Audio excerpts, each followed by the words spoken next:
completely different character, his son, Remy. Remy, good kid. We all like Remy a lot.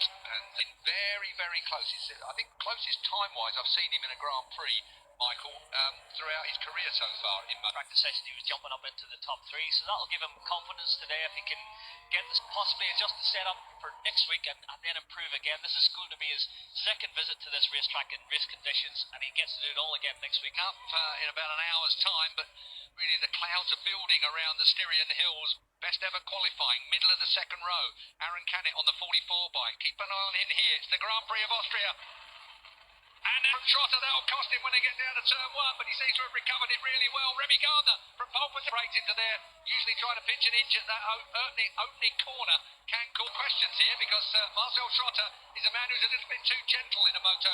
And Tom Looney, a little bit of a coming together. It cost Sam a few positions. I think he's showing his 7th there on your timing screen, but he's not going to want to see the Jorge Martin. Jorge Martin's got good pace, a 22-year-old. If he can get away, Moto2 is under Marini, so Marini on the VR46 machine goes back a place. And answering my question, Marini, Sam have all had the pace this weekend, but they look up the road. Perfect first lap from Jorge Martin. Made that overtaking in turn 1. That's that fraction earlier than everyone else, and you lose time. A little bit frustrated, I think, from Remy Gardner. Yeah, we've seen similar with Darren Binder in the Moto3 race. And former championship leader, Nagashima. He's blotted his copy book a couple of times here this weekend. They qualified in the front row of the grid. He did put it on the podium, so perhaps ominous signs for Marcel. He's looking good here in these. Up into turn 3. Streaming through. Always difficult as well. Full tanks make a massive. It's not easy. No, exactly that. They will have tried a full fuel tank in morning warm-up, but it's always different that first.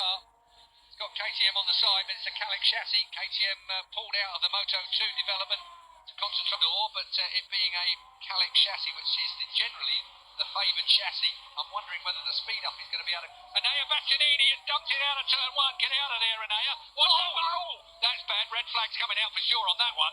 That is awful. Bastianini been round this paddock for a long time. So we are in a terrible situation. So when it starts to spin, unless you're properly on top of the thing, and when you see normal.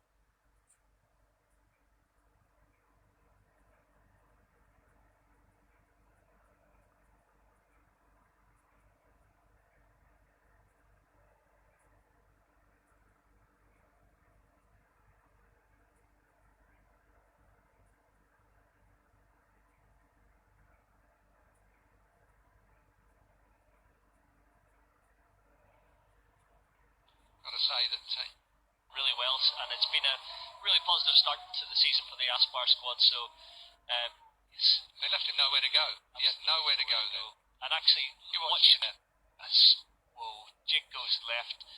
They're only showing that, folks, because he must be showing it if there was anything life-threatening. I would.